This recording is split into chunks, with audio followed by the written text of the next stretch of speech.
امروز در پایتخت مملکت اجلاسی 14 مجلس وکیلان خلق شهر دوشنبه دعوت ششم برابری رئیس مجلس وکیلان خلق شهر دوشنبه محترم رستم امامعلی دایر گردید. در کار اجلاسی معاونان، راهبر دستگاه رئیس شهر، راهبران واحدهای ساختاری دستگاه، کارخانه و مؤسسه‌های شهری، رئیسان ناحیه‌های شهر، سرداران مقامات حفظ حقوق، ساختارهای محلی مقامات مرکزی حاکمیت اجراییه و نمایندگان وسایط اخبار عامه اشتراک نمودند. در آغاز وکیلان کاتبات اجلاسیه را انتخاب نموده مسئله های روزنامه و ترتیب کار آن را تصدیق نمودند. سپس آید به انتخابات وکیلان به مجلس وکیلان خلق شهر دوشنبه و تصدیق وکالت وکیل مجلس وکیلان خلق شهر دوشنبه از حوزه انتخاباتی رقم 21 گزارش رئیس کمیسیون شهری انتخابات شنیده شد. وکیلان مسئله اجرای نقشه چهاربینی‌های مقامات اجرایی حکومت دولتی شهر دوشنبه را بخشیده به تجلیل جشن 35 سالگی استقلالیت دولتی جمهوری تاجیکستان در شهر دوشنبه مورد بررسی قرار داده. در رابطه با این معاون یکم رئیس شهر دوشنبه گزارش داد.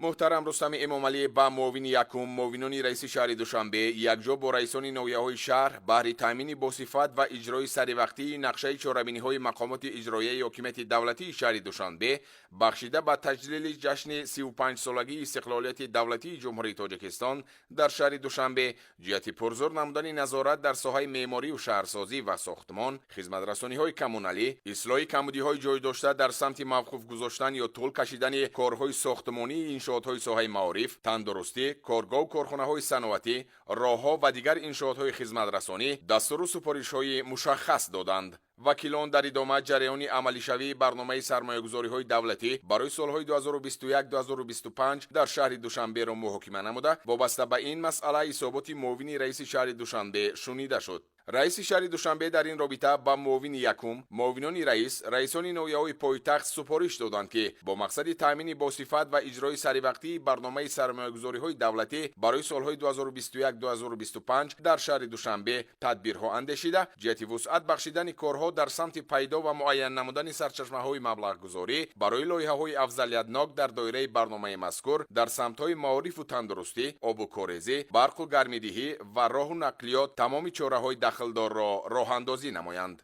در ادامه وکیلان جنبست نتیجه های رشد اقتصادی و اجتماعی شهر دوشنبه در نیم ساله اول سال 2023 و وظیفه ها برای نیم ساله دوم را محاکمه نموده گزارش معاون یکم رئیس شهر دوشنبه شنیده شد. رئیس مجلس وکیلان خلق شهر دوشنبه محترم رستم امامعلی وابسته به آن معاون یکم معاونان رئیس شهر دوشنبه رئیسان ناحیه‌های پایتخت راهبران واحدهای ساختاری دستگاه و مقامات اجرایی حکومت دولتی شهر دوشنبه سفارش دادند که جهت اجرای سریع و باصفت عملی نمودن کارهای آبادانی و بنیادکاری برای ماندن نظارت از روی فعالیت فرمایشگران و پدرچیان در انشاءاتها و رعایت قاعده‌های قبول آنها اینچنین دایر به حقوق ویرانکنی‌ها در سمت خودسرانه اشغال نمودن قطعه‌های زمین اوید به تامین امنیت سانیتاری و اکولوژی، پیشگیری نمودن حالت‌های سر زدن سوختار، تامین نمودن صفت اجرای کارهای ساختمانی، عوض نمودن خطهای مهندسی کهنه و فرسوده گشته آب و کاریزی و گرم‌دهی و جلب نمودن سرمایه مستقیم جهت تجدید نمودن انفراستراکچور شهرداری از جمله در حدودهای به شهر دوشنبه وارد گشته چاره‌های عملی اندیشند.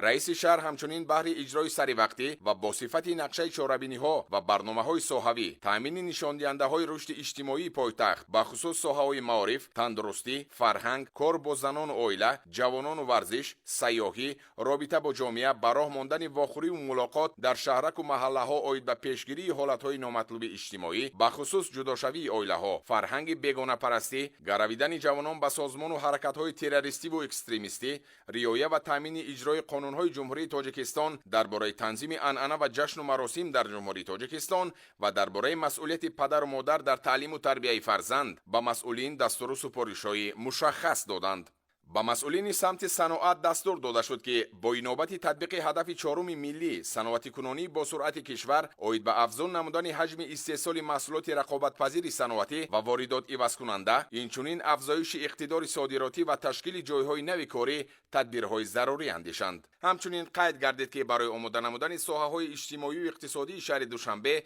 با موسم تیرما و زمستان سالهای 2023-2024 مخصوصاً هرچی زودتر تقویت بخشیدن کارهای پیوستکنی بنا و انشاءات‌های علاوگی به شبکه‌های گرم‌دهنده و ذخیره نمودن محصولات‌های نیاز اولیه برای فراوانی آنها در بازارها چاره‌های دخلدار اندیشند. رئیس شهر دوشنبه محترم رستم امامعلی به راهبران مقامات حفظی حقوق پایتخت و ساختارهای دخلدار دستور دادند که جهت پیشگیری و برطرف نمودن حقوق ویرانکنی‌ها و تامین امنیت شهروندان، کاهش دادن صادرشوی جنایت‌ها، برطرف و پیشگیری نمودن حالت‌های آواره‌گردی، طلبندگی، پیشگیری حادثه‌های سوختار چاره‌های قطعی اندیشند. اینچنین برای در سطح سزاوار پیشواز گرفتن 32مین سالگرد استقلالیت دولتی جمهوری تاجیکستان جهت تقویت کارهای سازندگی و آبادانی و در باغ‌های فرهنگی و فراغتی برگزار نمودن چاره‌بینی‌های گوناگون فرهنگی بهر فراغت ساکنان و مهمانان دستورها دادند. در ادامه مجلس وکیلان خلق شهر دوشنبه مسئله پیش از مهلت قطع گردیدن وکالت وکیل از حوزه انتخاباتی رقم 66 را موردی بررسی قرار دادند.